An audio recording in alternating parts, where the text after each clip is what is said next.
Fever down! Bow, bow, bow! Hell yeah, hell yeah. They weren't supposed to win this game. 4 guards missing. Their superstar, Caitlin Clark, stuck on the sideline, and a rival that had beaten them 3 straight times waiting in Los Angeles. Every sign pointed to another collapse until the Indiana Fever did something nobody saw coming. If you love what this team just pulled off, show some love in the comments with a big Fever win and subscribe right now because we're about to break down the truth behind this game-changing night. The Sparks weren't just another opponent. They were Indiana's Wall 3 meetings, 3 losses, and each one uglier than the last. And the timing couldn't have been worse. With only 5 games left in the season, the Fever sat in 6th place, barely clinging to a playoff spot. One stumble, and the Sparks could close the gap instantly. Now add the injury list. Caitlin Clark out, Sophie Cunningham gone, Sydney Colson and Ari McDonald missing, 4 guards, 4 playmakers, 4 voices ripped out of the rotation. For most teams, that's checkmate. But Indiana didn't have the option of folding. Every possession became survival, every lineup was patchwork. And as the game tipped off in Los Angeles, the question hanging in the air wasn't, can they win? It was, how long can they even last? She hands it off to Jackson.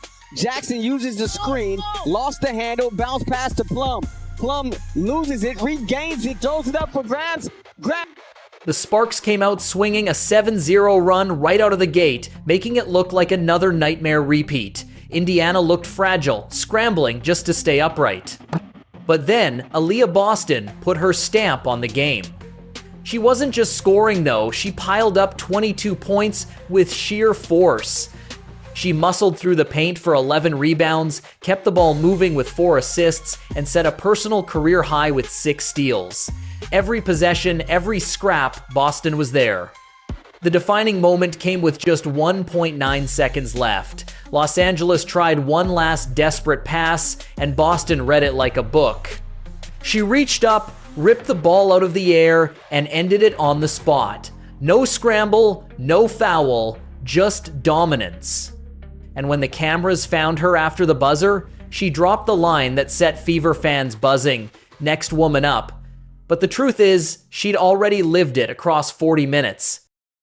What I love the most about this squad is that, just like O said, like we instill confidence, the coach instills confidence that any shot you take, shoot it with confidence because we trust you and we trust that you're going to make it. And I feel like that's just really helped us down the line because no matter who comes in, no matter who steps up, we're all just really happy for each other. This wasn't pretty basketball. It was ugly, bruising. Every rebound felt like a fist fight. Every loose ball like life or death. And right in the middle of it, Lexie Hull. Still carrying 2 black eyes from a collision just days earlier, she refused to sit.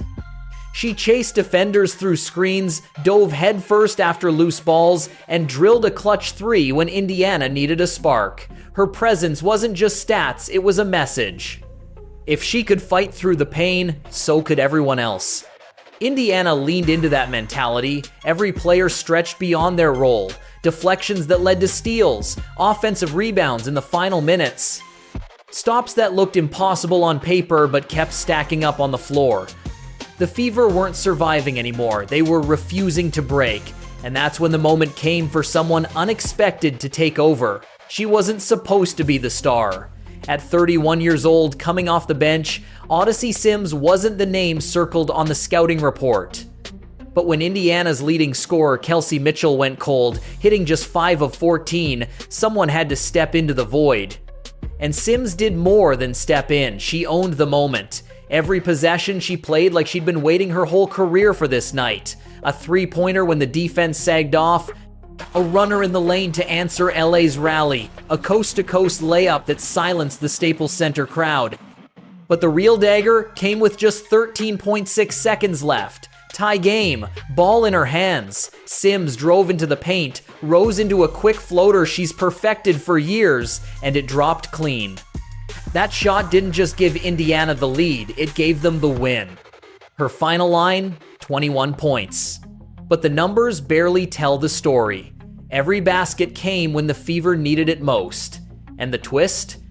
She did it against her former team, the Sparks, making the victory feel even more personal. After the game, when reporters asked how she pulled it off, Sims kept it simple. If you stay ready, you don't have to get ready. That's exactly what Indiana lived by all night. Aliyah Boston called it after the game, "Next woman up." And it wasn't just a slogan, it was the culture you saw on the floor. Lexie Hull, battered but fearless. Odyssey Sims, seizing her moment against her former team. Aerial Powers bringing energy off the bench. And Boston herself, anchoring both ends like a true franchise star. That mindset transformed what should have been another loss into the Fever's biggest win of the season. The victory locked them tighter into 6th place, giving them breathing room in the playoff chase while pushing the Sparks further back. But the story doesn't end here, because on the sideline, fans saw something they've been waiting weeks for. Caitlin Clark back in practice gear, running through sets, shooting, moving with the team again. If this short-handed squad can fight like this without her, imagine what happens when she returns. Suddenly, Indiana doesn't look like a team just trying to hang on. They look like a group learning how to close games under fire and about to add one of the league's brightest stars back into the mix. This win wasn't about survival, it was about setting the stage. And for the Fever, the season suddenly feels like it's just getting started. That's why this night mattered. The Fever didn't just beat the Sparks, they proved they can fight, survive, and thrive, even without Caitlin Clark on the floor. And with her return inching closer, this team suddenly looks less like underdogs and more like a problem nobody wants to face in the playoffs. If you're proud of the fight Indiana showed, drop a big Fever win in the comments, and don't forget to subscribe so you never miss what happens next. Because if this is what the Fever look like without Clark, just imagine the storm that's coming when she's back.